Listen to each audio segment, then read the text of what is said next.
It's here. It has happened. The Cathay trailer has dropped. And along with Cathay, we get Tzeentch. So we get the Great Bastion. We're going to get Cathay. We're going to get Tzeentch all in one go here in this trailer. So what we're going to do today is go through the trailer.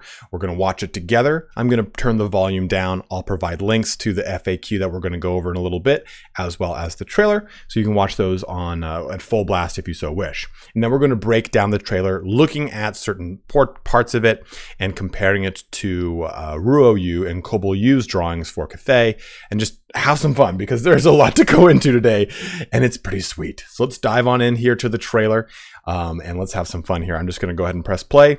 We're going to watch it through together and then I'll jump back back and forth. But let's just go ahead and press play here. Oh, oh, it's so good already. It's just a black screen. So we clearly have a difference of character, right? We see one of the coolest shots I've seen in a long time with the Great Bastion there. And I'm obviously going to be talking over this. I don't want YouTube to hit me with any issues. We're going to jump back to that picture, but that's a pretty important one to take a look at.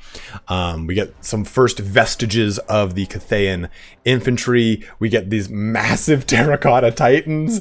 We just get some really sweet looking stuff already in the way that these elite looking infantry look. We have what looks to be Dark Pegasus, but they're not really. Some awesome barge style units floating about. Another pivotal character here. And it goes into in the blog who these two characters are, so we'll talk about that in just a little bit. They're outside of our normal Cathayan quote-unquote lore, so we'll jump into them in just a little bit here. But a lot of really cool visuals. It's like looking at The Last Airbender, but just jumping right into a Cathay or a Tzeentch fight here at the Grand Bastion. We see some discs of Tzeentch going off. We see these sweet little dirigible balloons just battering things with their cannons. And I love the physics that is involved in them. We get Tzeentch style Furies. We get Kairos Fate Weaver here. You can see some of the Screamers in the background as well. Dude, Kairos is just so OP. Needs to be nerfed. Needs to be nerfed. Don't worry, the vintage Creative Assembly Total War dun dun dun dun along with cannons is probably gonna come sometime sooner or later. Some Forsaken, some Spawn in the background there. Oh man, look at those horrors! Oh god! Guan Yu was directly added into the Total War game. We can see here some hand mortars. That's straight up the animations from 3K. Bam! Deadly metal ribbons, which, I mean, is the foretelling of things to come in Christmas. Who hasn't cut themselves on a ribbon? See, completely OP. Just, that needs to be toned down in the next patch, for sure. Oh, those big, huge cannons just going off.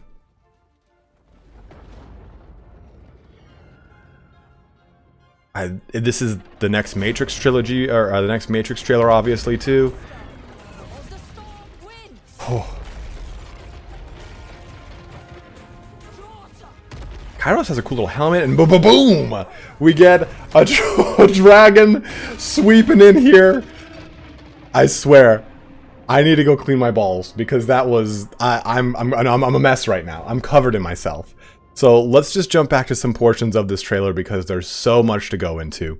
So we have obviously one of the first Legendary Lord characters that we're going to talk about in the actual blog post, because I don't remember their names off the top of my head, unfortunately. But we get some stuff in the background here, some peasant style warriors. I've got some stills that we're going to look at as well. This was all sent to me ahead of time by Creative Assembly, a mere I don't even think a full 24 hours ahead of time. So I don't know if some of these pictures will make their way onto the Steam page, but we'll go through them together and take a look at some of them because it shows some units that you either can't see very well in this trailer or you can just, or they're not present at all. So we see one of the new Legendary Lord characters and we get this beautiful shot, right? Look at this shot. This is amazing. The hard juxtaposition here in color between the Tzeentchian stuff, Cathay on fire, or what looks to be the Great Bastion. That is so awesome. And you get a really cool sense of scale here with the Great Bastion. And this is not the Imperial City Wei Jin.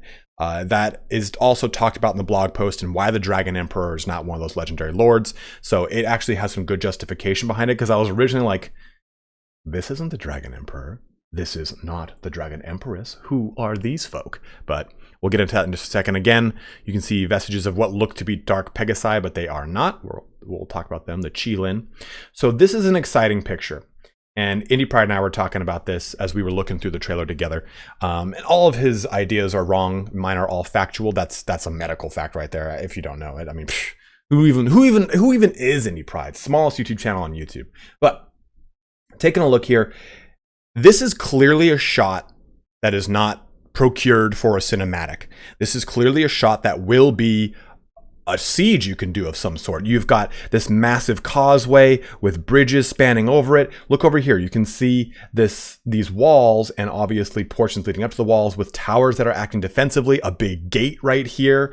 So I don't know if this is going to be what the Great Bastion defense looks like, or one of the two cities that the legendary lords call home as their points of defense. But I hope against hope that this is a teaser of what will come with the level of complexity in future sieges. Because it looks like there's an inner and outer wall if you look here and here. This looks to be like an inner kind of wall followed by an outer wall right there that would span a distance further away, all kind of traversing back towards a central keep up in this region or right here. So that looks extremely exciting, and it looks badass too, might I add. Like, I'm really excited to see this. It looks like the Wind Hermits? No. The Wind whatever from Last Airbender have just kind of come back in full force. We get another little teaser here. So these units over here look to be like obviously some sort of polearm style unit, and we have crossbow or the gunpowder style unit on the left. And it's pretty interesting that there's a direct contrast between these are all male soldiers for the most part, and all of the ranged units or the officers controlling the barges or any of the artillery pieces seem to be female. So it does play into a big yin and yang concept with the faction mechanic is what it seems like from the blog post. So we'll go into that too. But these guys borrow really heavily from a lot of the drawings from Kobo U, which we'll take a look at too. Again, here we have, again, more female attendees to this artillery piece. So I think that's how they're trying to create it. Someone was telling me that yin is the actual like female energy embodiment or something of the sort when it comes to yin and yang, and I don't know 100%. So someone can obviously correct me there, but we get that big, large artillery piece. We get that first little hint of the Terracotta Titan there. One thing to note too, you jump back just a little bit, you can see a bow and arrow. So we see a lot of different range units accessible here. We also see, we'll jump back a little bit here, different types of polearms. And maybe this is just all the same unit. It just has different stylizations as options, rather than saying, hey, okay, you've got one unit uses a halberd here. This unit uses this and it's more AP, or this unit uses this and it's different. I think that this might just be all the same unit with different style of heads on them. Again, jumping over into this, two different ones right here. This style we'll take a look at in a sec in Kobo U's drawing is very awesome. We get a type of character or hero unit, as well as an elite style guard looking, and then it looks to be a peasantry force on the far right, or conscript style force, which the blog does allude to, and we take a look at some of the stills, you'll see that as well. Keep going forward, and again, we get more of these characters on the right over here, followed by the Qilin. Now, my problem here with the, Japanese lore has them as Kirin, or Qilon, sorry, or Chinese. They don't have bat wings.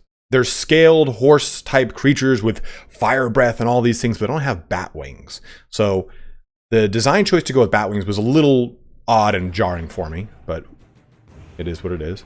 We get these cool little barges as well. And they're all their different shapes and sizes. Let's kind of fast forward here. The other character is shown right here as well. Jumping forward more, so you can see the two of them right there, right there. So this is a great little bit right here, right? Just this Independence Day level of shooting. Eagle 1, Fox 3. We've got all the cannons going off, but we get this guy, right? Look at that disc of Tzeentch. That is badass. And we get this, you can see some blue glow coming out of that, some bluish purple glow coming out of that.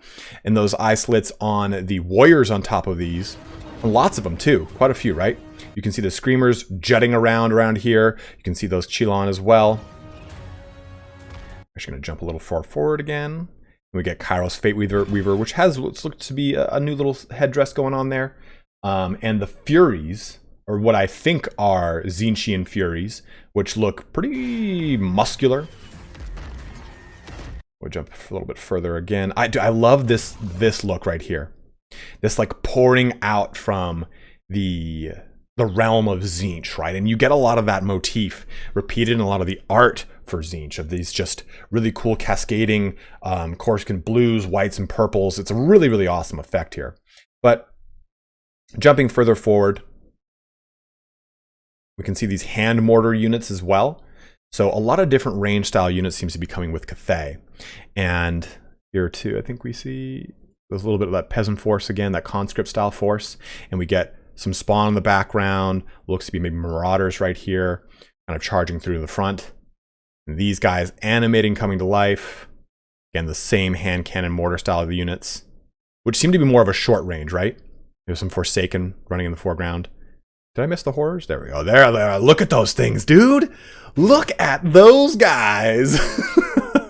Just gibbering their way up. I love it. I love it. There's also the Flamers, which we'll take a look at in a still.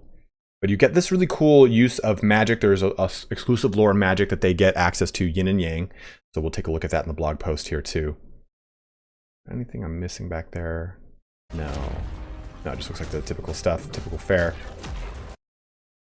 Then obviously, right, we get the big dragon, the big Mamba Jamba here. So it's really cool to see the Eastern style of dragon after having, you know, Total War Warhammer being the Western style of dragon. So it's going to be cool to see that imbued into Total War Warhammer 3.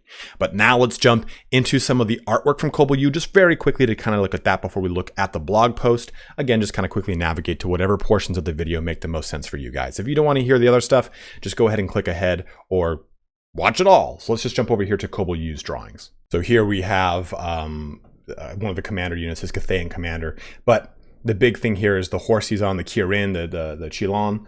That kind of gives you an idea of what it should kind of look like, right? This scaled horse and less of an actual running on clouds, not with bat wings. So that's kind of a direction I would have expected, but looks like they went with something with wings on it to have a little bit of a different variation, like I guess making it a little bit more unique to Total War, or I guess to Warhammer.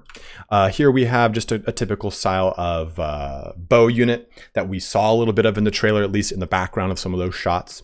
Also, we get this really cool cannon, the bronze dragon cannon, and we saw that in the trailer, but kind of blown up to a much larger size and almost like a mortar style and less of a direct actual cannon. So it's cool to see a lot of these design cues coming out from Kobo U, or I mean, whoever, right? I mean, I know Ruo U also has a whole bunch of these we're going to go into as well. But it's cool to see this borrowing so heavily from the kind of ancient Chinese design features of those different points in time. And again, like I was saying, we see that nice cool face guard that we saw on one of the units. It's kind of already embodied here. I didn't see anything like this. I was really disappointed that we didn't see anything like a Jade Lion or anything like that, but there's still a roster reveal. We might still see that. We haven't seen any cavalry at all from Cathay, and the blog does mention there are horse riders, so I would hope that we will be getting that soon. Also too, the design notes of these two fit along with the key art that is released with this marketing launch, minus tit armor. But the two characters kind of have a lot of these same design cues built into Kobo U's drawings here for the Dragon Lord and Lady, which is really awesome as well. And then we also have the cool brass Titan, which again takes some things, mainly the massive Guandao here, but also you can take a look at Ruo U's, which takes more of a terracotta look to it. And that kind of seems how they kind of combine these two. And I'm not saying that Creative Assembly looked at these two gentlemen's drawings and said, we're just going to copy those. But I think that there's enough history and historical implications and what's it called? Not motivation, but inspiration in a lot of this artwork where it's easy to pull a lot of these design cues out now. And another big thing too here is Ruoyu's approach to making like this Cathayan level battle, or Dragonfire barge as he calls it, but a barge up in the air. So really cool design concepts from Kobold and Ruoyu, which I'll put links to in the description, guys. Please go and check them out. They have made so much amazing artwork. They're also the gentlemen that are behind the concept artwork for Koresh. Maybe that might eventually make its way into the game. Who knows? Let's jump now into some stills real quick before we go into the blog post. So you can see with these stills, you get a lot of different things going on, right? You get this big old biddy right here. I don't know what the hell this is. It doesn't look like a siege piece, but it looks like it would probably do some sort of persistent damage, perhaps like a mortis engine effect. But it also looks like it has the possibility to maybe be like a revivification crystal, wherein it does something. The blog post talks about alchemists being a part of the Cathayan roster, so it might stand to reason here that this is some form of Cathayan alchemy that we have yet to actually see any hints of in the roster or what have you. Also, of course, we get the big Titans doing their thing. We get a different style of range unit in almost like a Warplock Giselle over here in the corner.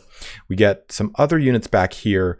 I almost want to say it looks like they've got swords, but that might just be my wishful thinking. But for the most part, we've seen a lot of this already. But as we look at the Tzeentchian, oh, here's some sword infantry. As we look at the Tzeentchian portion, we can see the blue and pink horrors right here. We see the Chaos Spawn of Tzeentch, which are great. You see some Screechers and whatnot, not Screechers, what are they called? Flamers right here. So one thing I've noticed, and again, Indy Pride and I were talking about this, is that this looks like a group or a unit of Flamers. This, and this look like individual single entity Flamers. So this might be like the ancient salamander and the salamanders for the lizardmen, where the Flamers are a unit, but you can get like an exalted one that comes up as an actual character, or I'm sorry, as a single entity. Also, if we zoom in right here, we can see two characters, one there and one there. So some cool little stuff, not enough to really glean, but like I said, the biggest thing here is with the riding, or the horse. I guess this is their mounted cavalry if you kind of think about it. But the butterfly bat wings are a very weird touch, because a lot of this is the same notes, the Kirin Chilon that you would have expected before, with some Furies up here as well. Let's kind of move forward here to another one. I think I've got another one right there. Haha. Again, just some really cool design notes on this portion, but we get the other dragon, right? We saw one already, the big, large, like black obsidian one. Then we get this different colored one as well. So both of the sisters can turn into dragons, as you can see here. We get that sword infantry, a lot of the same things we've seen before. But one thing I'm kind of concerned about is these guys. They just kind of look like Chaos Chosen. They don't look like any kind of special Tzeentch Chosen or Tzeentch warriors in the way that Khorne did, right? Khorne had these glowing eyes, had all of the Berserker's crest on them and all that action, but I don't see anything else outside of that. So I'm hoping that this is maybe just a placeholder, or maybe these are just normal Chaos warriors. Whatever the case is, I hope that they have a little bit more Tzeentchiness going on, and this is just a poor picture to exemplify them, because this is obviously the big centerpiece. Also, you get those conscript warriors in the back here, and in the very back you get some fiends from Tzeentch on the far right over here.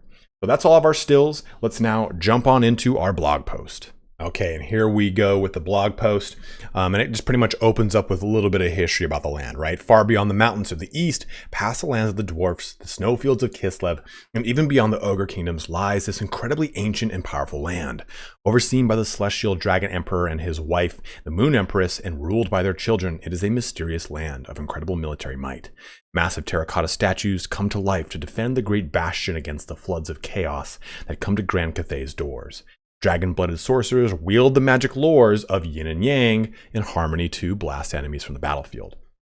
So you get a nice little flavor text there to kind of show you a bit of context about Grand Cathay. And then we kind of jump into, where this all kind of comes from. And it's pretty much them saying this is very unique in the construct of Total War, and less so the actual lore of Cathay. And I actually spoke erroneously earlier in the trailer analysis. The two characters, the two legendary lords, are not in the trailer. Just one of them is Miao Ying, the one that becomes the big obsidian storm dragon from World of Warcraft's Miss of Pandaria expansion, which I swear to God, I grinded for that damn dragon for like 4 months until I fucking got it, but not bitter. So we take a look here. It says, who are Grand Cathay's legendary lords? Cathay's playable legendary lords are Zhao Ming, the Iron Dragon, ruler of the Western provinces and Lord of Shenyang. Oh, and Lord of Shenyang, and Miao Ying, the Storm Dragon, ruler of the Northern provinces and commander of the Great Bastion. Miao Ying is featured in the trailer above, while you'll get your first glimpse of Zhao Ming next week. And so just to show you, that is Zhao Ming. So a lot of those same design notes, like I was saying, from Kobo U's units, which is really, really cool. So you can see both those characters right there. Now, jumping back into this, hold on, dragons. The rulers of Cathay are immortal dragons who can take human form, as well as being extremely cool. This makes them incredibly powerful combatants, amazing sorcerers, and natural leaders.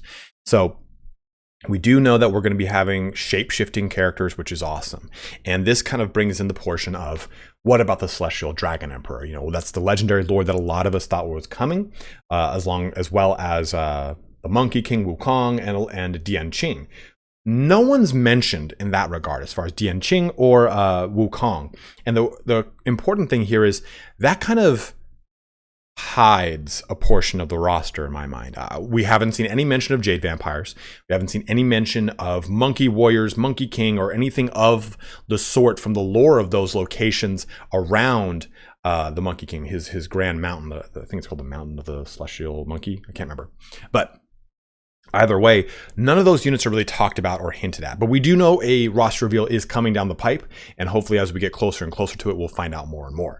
But for the Celestial Dragon Emperor, let's answer that question, because it has to do with one of the old pieces of lore that deals with basically the old ones moving the Earth closer, moving the Warhammer world closer to the sun, and all the Earth dragons, as they're called, going underground and going to sleep. But okay, so about the Dragon Emperor. Yes, the Celestial Dragon Emperor still rules over Grand Cathay. He spends his time in the Celestial City above Wei Jin, contemplating the destiny of the Empire with his wife, the equally revered Moon Empress.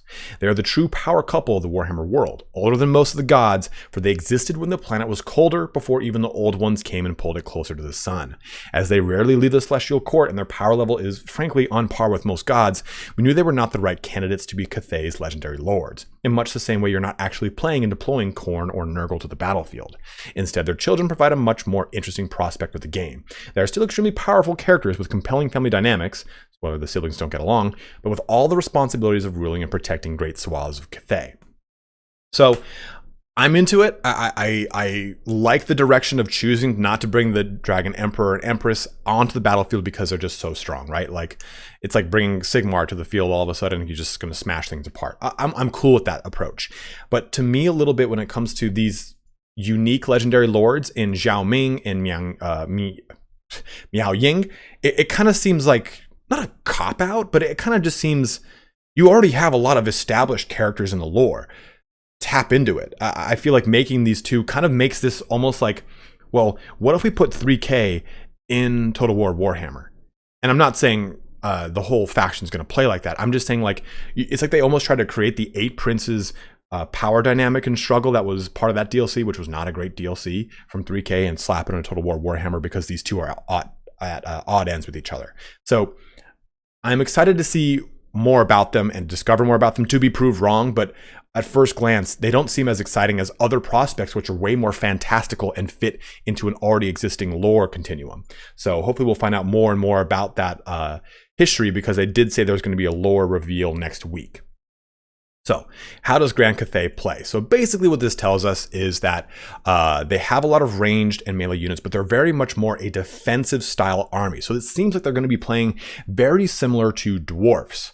Like, they'll have a very strong front line. They'll have the ability to support that front line with a number of ranged aspects across bow and arrow. I think maybe a crossbow.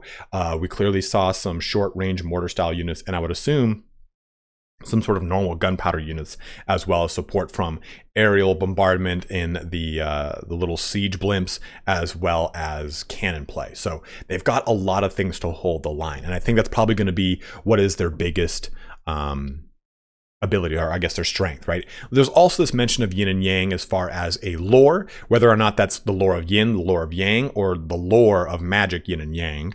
It's yet to be seen, obviously. And there seems to be a mentioning of harmony and how that plays into the mechanics of the units. We don't really know anything about that, but maybe if harmony is in a certain yin or yang fashion, okay, if it's, let's just say yang, then it's more combat bonuses with less defensive bonuses. If it's yin, just flip the opposite. If it's in balance, you maybe get more leadership, more vigor reduction, stuff like that, stamina reduction. So I guess we'll see how harmony is really brought into the game, but I could see it being something that constantly ebbs and flows throughout the battle, and you have to try and get the most benefit out of it as you can. As well as the campaign map, though, they have the Spice Road that funds their war efforts in defense of the Great Bastion, the invincible walled fortress that borders the Chaos Waste to their north. So not much on that. It's probably some sort of trade dynamic, which could be pretty fun. Maybe introducing some of the multiple resources that we got in Troy into Cathay. So what can I expect units-wise? So kind of what I just spoke about, but we do have, they also favor spellcasters with alchemists and astromancers having equal levels of power on the battlefield. So the alchemist is probably going to be something more along the lines of perhaps like an engineer or something of the sort, where it's less actual magic and more activatable abilities. And the astromancer might be some sort of support hero, I would imagine. I don't know, like, oh, I'll scry the stars and wow, we've all gotten a boon to our defense. Why? I don't know, because I looked at a star. But the spellcaster portion, I think, is where we're going to find the actual lore, obviously. And I wonder, too, if we're going to dip into some of the conventional lores, like lore of fire and what have you.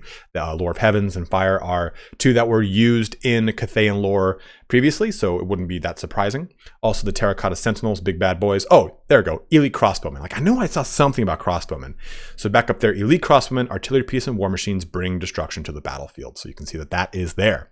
And it does mention here that they've got these elite warrior units, but they also have, since there's a bunch of tribes that make up a lot of the Cathayan Empire, they have basically conscript forces, but they also have wielding weapons and riding horses as required. So we haven't seen anything about any kind of cavalry outside of those flying ones. So hopefully we'll start to get that sooner rather than later. Well, that's all very exciting, but it's September, and I want to know about the future of sieges and minor settlement battles. So understandable.